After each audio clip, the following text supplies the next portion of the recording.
If you've never woken up from a 7-month coma and found a paid beach built on your private lake, I hope you never do, because the first feeling isn't anger, it's disorientation, like somebody rewrote your life while you were gone and then handed you the wrong script.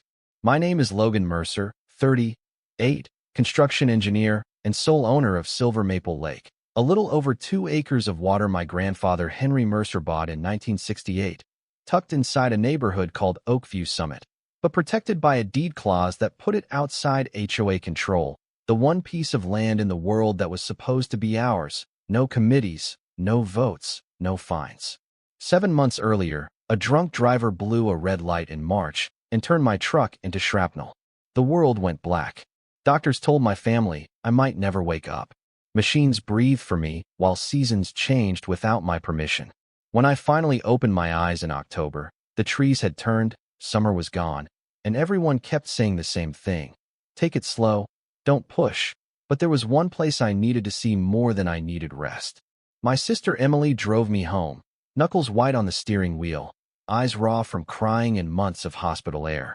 She told me how she'd sat by my bed, talking to me when I looked like a body the world had already given up on. When we pulled into my driveway, I hugged her, thanked her, told her I just needed a few minutes alone with the lake. She hesitated at the door, her mouth open like she wanted to unload a secret, then shut again.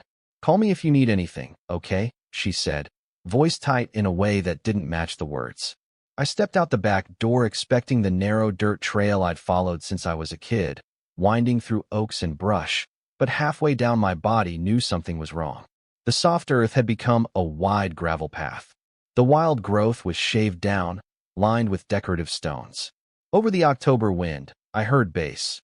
Heavy, synthetic, absolutely wrong for that place. When I broke through the tree line, my brain stalled. The entire eastern shore of Silver Maple Lake was buried under bright white sand, rows of loungers, umbrellas, an aluminum dock loaded with rental kayaks. A neon sign over a bar hut read, "Lakeside Oasis, Drinks and Bites." In the middle of it all stood a professional sign. Oakview Summit Beach. Members $25 per day, non-members $45 per day. Dozens of strangers were lying where I used to fish, kids screaming in water that had once only known birds and dragonflies. Bluetooth speakers blasted music across the surface where silence used to live. Then I saw it. The spot that broke something deeper than anger. The willow tree my grandfather had carried as a sapling from his family farm, the tree he called our watchman, was nothing but a stump now, and someone had bolted a trash can on top like the past was just a convenient pedestal. Near the fence line, my old private property, no trespassing sign still stood, but the letters were buried under a smear of off-white paint, faint enough that anyone who didn't already know what it said could pass right by. That wasn't improvement. That was a cover-up. If you're new, day passes are $45 for non-members. The voice pulled my head around. She was walking toward me like it was her runway, platinum hair in a perfect wave, cream dress, white blazer, designer sunglasses perched like a crown. She moved with the ease of someone who assumed any space she entered belonged to her. "I'm Victoria Langford, president of the Oakview Summit Homeowners Association," she said, smile polished, eyes calculating. "You're standing in the middle of our most popular amenity. Opened in June. You should have seen the crowds." June. I was still unconscious in June. I told her who I was. Told her this was my lake, deeded to my family, outside HOA jurisdiction, and that she had built a commercial beach on private property without permission. Her smile didn't flinch. "Mr. Mercer, I'm thrilled you've recovered," she said, slipping a card with Langford Property and Community Management on it from her purse. "Swing by the HOA office tomorrow. We'll clear up any confusion. We have easements, approvals, everything filed at the county. These situations get messy when owners are unavailable." Then she turned and walked away toward a parking lot carved out of what used to be my meadow. In that moment, it clicked.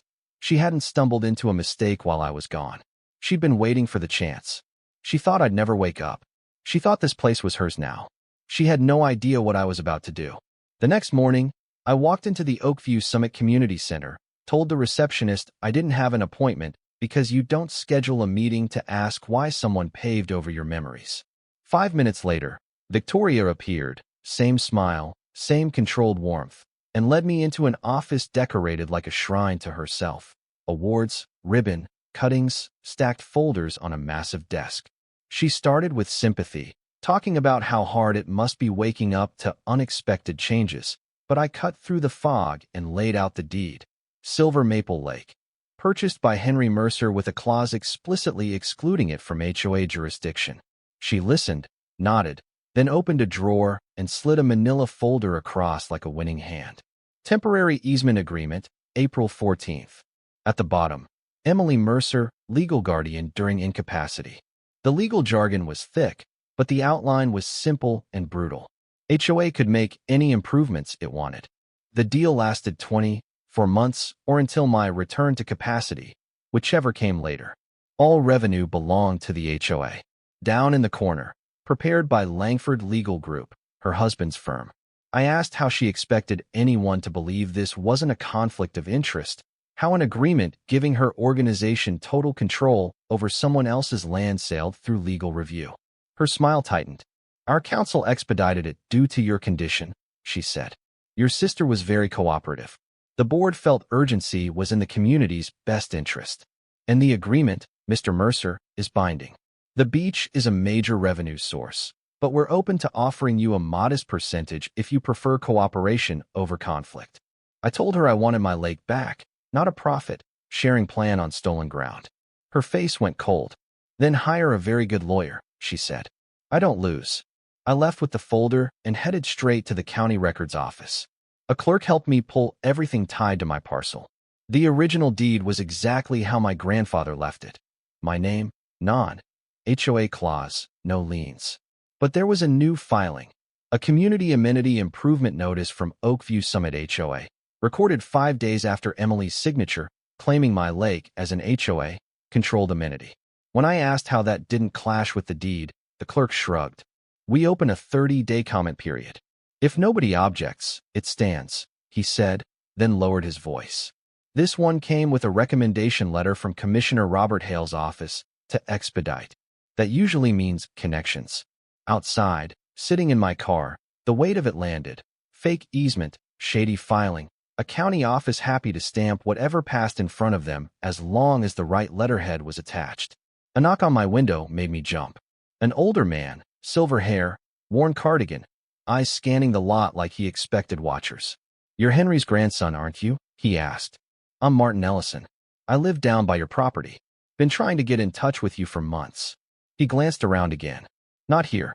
Too many people report back to her. Come by my house at 3. You need to know what you're really up against. Before that, I stopped at Emily's apartment.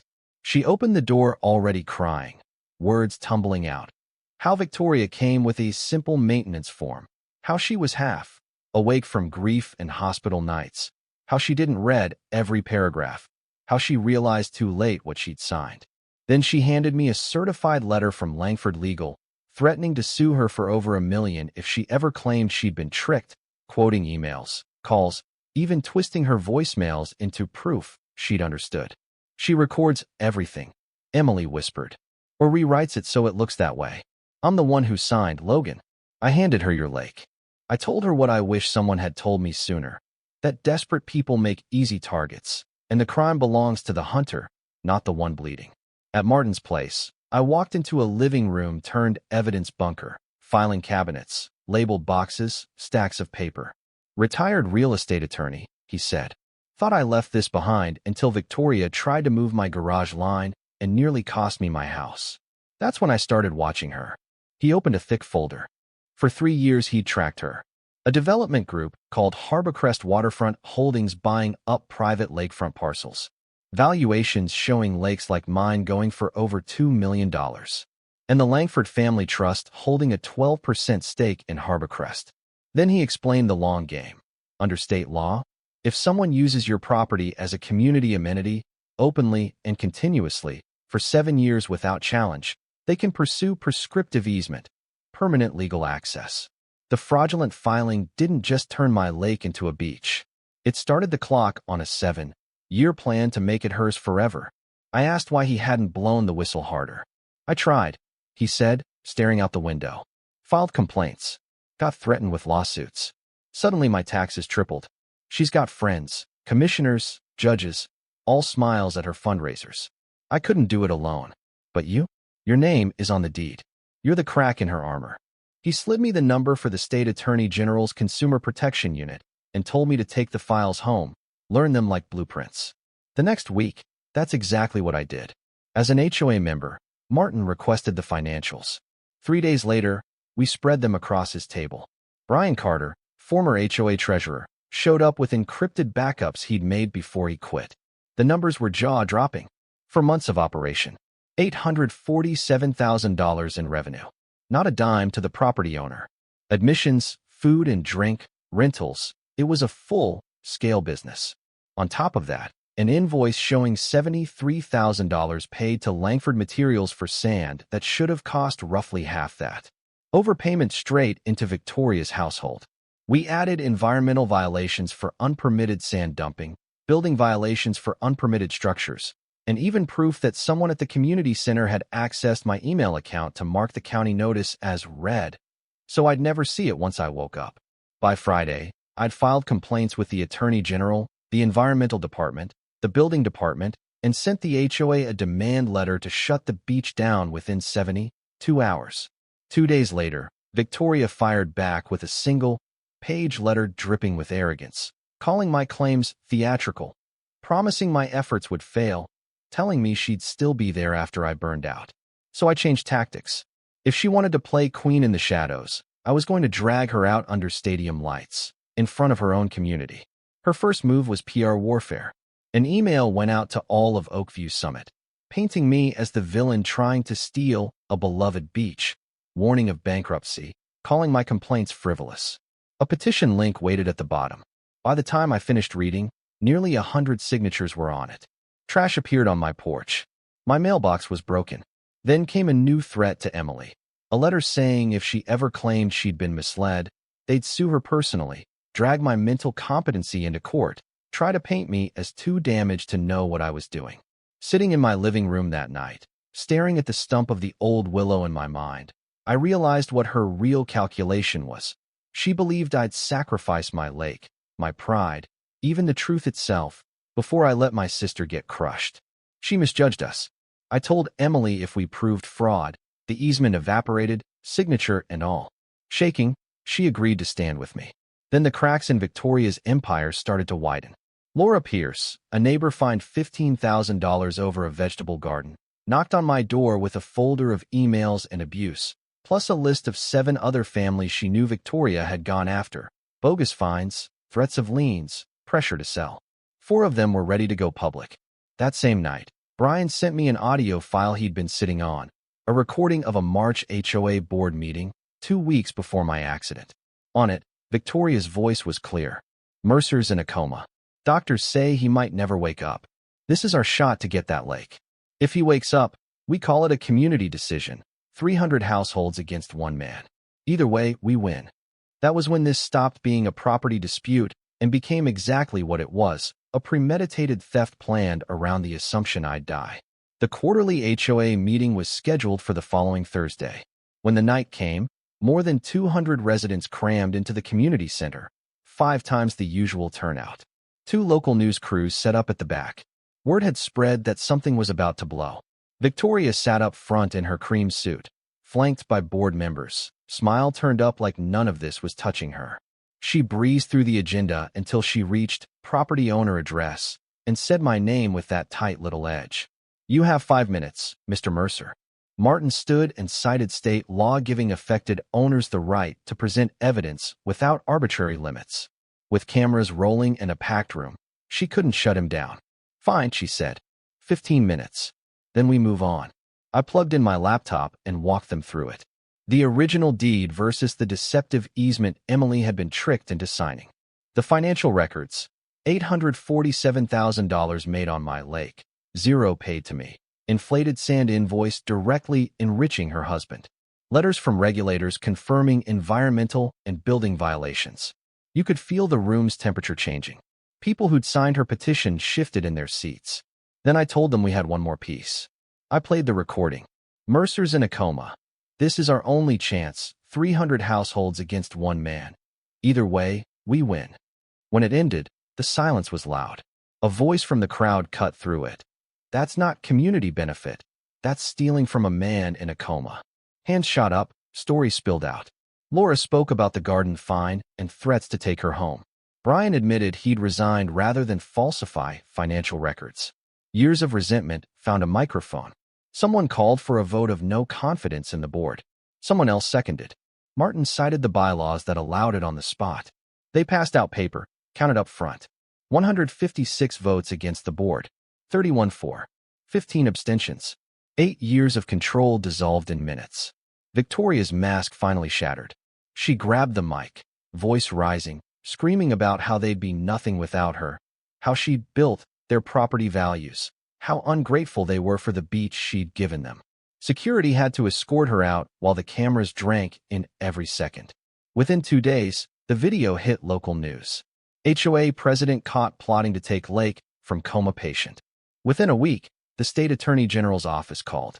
They were opening an investigation and wanted me, Martin, Laura, Brian, and others to testify before a county oversight commission. 2 weeks later, we sat in a formal chamber downtown. 5 commissioners on the bench, court reporter typing, Victoria and her lawyer at one table, me and my neighbors at the other. We laid out everything: fake easement, fraudulent filing, money trail, environmental damage, building violations, pattern of harassment. The inspectors confirmed the lawbreaking. The commissioners asked pointed questions. Then they played the recording again. When it finished, the lead commissioner asked if Mrs. Langford wanted to respond. Her lawyer clearly wanted her quiet, but control had been her addiction for so long, she couldn't handle silence. She stood and tried to spin it: jobs, revenue, and used lake, community benefit, until one commissioner cut through all of it.